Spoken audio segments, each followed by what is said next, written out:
पहले मोहन यादव को पिछड़े के नाम पे मुख्यमंत्री बनाया गया, मध्य प्रदेश में पिछड़े के नाम पे सरकार लाई गई, वो एक अलग विषय है कैसे सरकार आई क्या आई।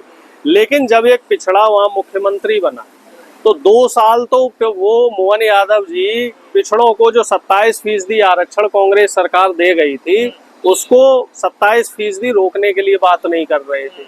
जैसे तैसे उन पे सामाजिक संगठनों और विपक्षों द्वारा जब दबाव बना के 27% आरक्षण की बात की गई, जब तमाम युवाओं ने वहां आंदोलन किया, पिछले 2 साल से युवा वहां आंदोलित है, तो अब जाके मोहन यादव जी 27% आरक्षण के लिए तैयार हुए। हालांकि मेरा ये मानना है कि मध्य प्रदेश में 52% ओबीसी है तो वो आरक्षण 52% होना चाहिए, क्योंकि 10% ईडब्ल्यूएस का जिस दिन आरक्षण कोर्ट द्वारा मिल गया था तो तभी वो 50% की कैप तो हटी गई थी।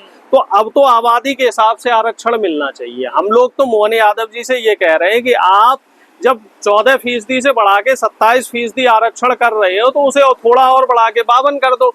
लेकिन अब ये मनवादियों को देखो, जो इनकी शासन सत्ता में बैठे हुए लोग हैं, आरएसएस के, बीजेपी के लोग, विश्व हिंदू परिषद के लोग, जो बजरंग दल के लोग हैं, इनको मोहन यादव खटकने लगे। पहले जब मोहन यादव तलवार चलाते थे, कहीं मोहन यादव लाठियां चला रहे हैं, कहीं श्री राम उत्सव करवा रहे हैं, श्री कृष्ण उत्सव करवा रहे हैं, गणेश चतुर्थी करवा रहे हैं, महादेव पूजन करवा रहे हैं, तब इनको ये मोहन यादव जी अच्छे लग रहे थे। अब मोहन यादव जी ने अगर सामाजिक न्याय की बात बस कह दी, अभी की नहीं है, कह भर दी, तो मोहन यादव जी इनको खटकने लग गए। आप ये दे दिया सुप्रीम कोर्ट वालों ने। आप ये बताओ, जब राम जन्मभूमि की बात हो रही थी तो उस समय आंदोलन करने वाले लोग कौन थे? उमा भारती, कल्याण सिंह, विनय खटियार थे, यही लोग मुखरता से आ रहे थे। और जब उसका ट्रस्ट बना तो ट्रस्ट में इन तीनों में से किसी का नाम था? कितने दलित और पिछड़े थे उस ट्रस्ट में? तब इनको दूध में से मक्खी की तरह बाहर निकाल दिया गया।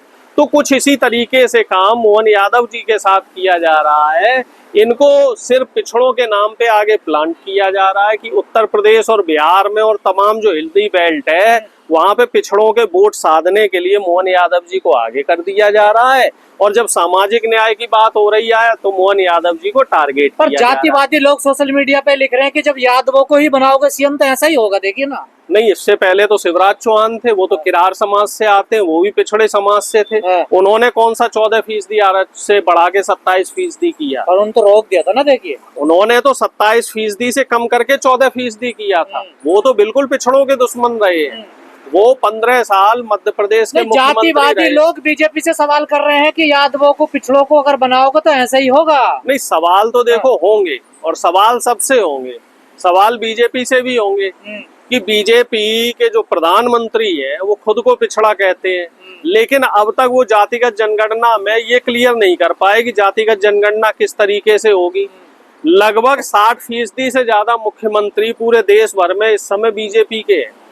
लगभग 20 राज्यों में है बीजेपी या एनडीए के।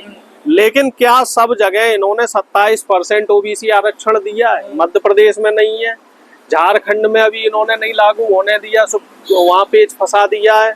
इसके अलावा राजस्थान में 21% है, हरियाणा में भी पूरा 27% नहीं है, और उड़ीसा में हमारे दर्शक जान के सरप्राइज होंगे, वहां ओबीसी को 0% आरक्षण है, वहां पिछड़ों को आरक्षण ही नहीं दे रखा है। तो तमाम जो राज्य जहाँ पे बीजेपी की डबल इंजन की सरकार है, तो यहाँ पहले प्रधानमंत्री जो खुद को पिछड़ा पिछड़ा कह रहे हैं वो पहले 27% आरक्षण। पर सवाल ये खड़ा हो रहा है कि इन जिन लोगों को हमने नेता बनाया, दलितों को, चाहे पिछड़ों को, चाहे मोहन यादव हो, अभी आरएसएस शताब्दी बना रहा था, अपने रामनाथ कोविंद गए उनके प्रोग्राम में चीफ गेस्ट बन गए।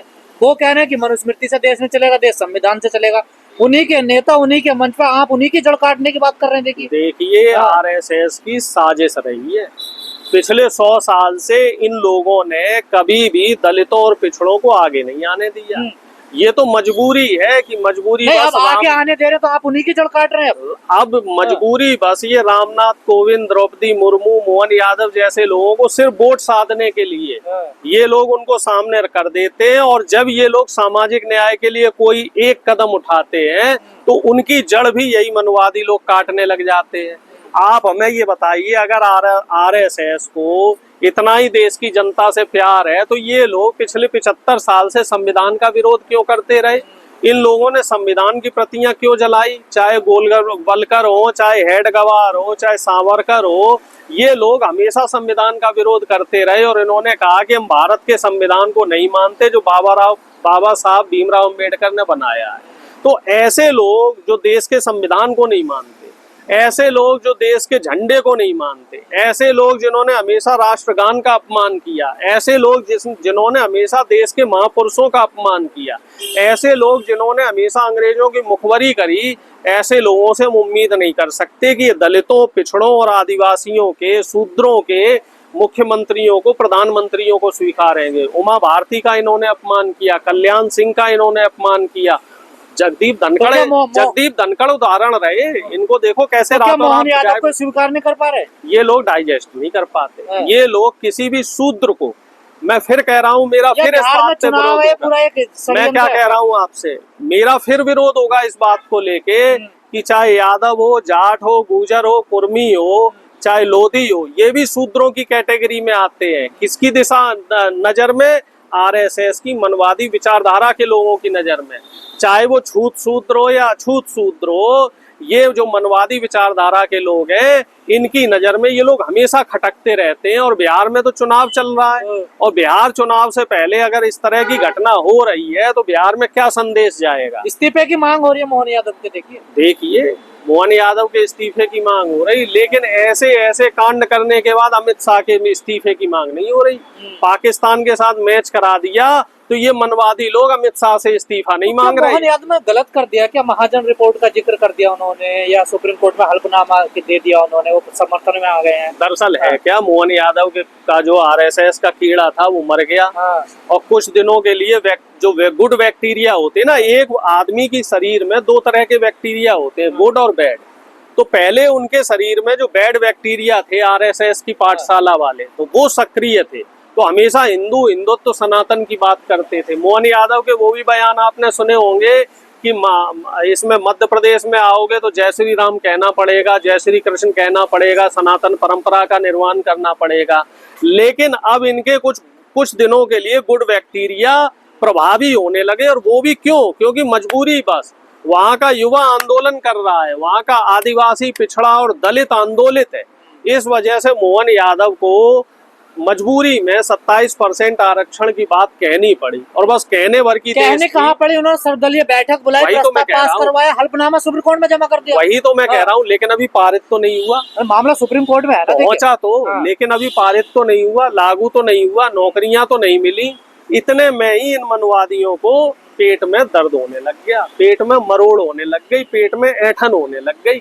अब आप अंदाजा लगा लो कि मनवादी दलितों, पिछड़ों और आदिवासियों को सिर्फ वोट बैंक के लिए हिंदू हिंदू कहते हैं, लेकिन जब हक देने की बात आती है तो ये इनको हिंदू नहीं मानते। लाई तो कमलनाथ जी जब मुख्यमंत्री तब आया था ना, ये तो देखिए। हाँ बिल्कुल, लागू तो तब होना था, कमलनाथ ने लागू किया और कोर्ट में ये लंबित हो गया, कोर्ट में ये रुक गया।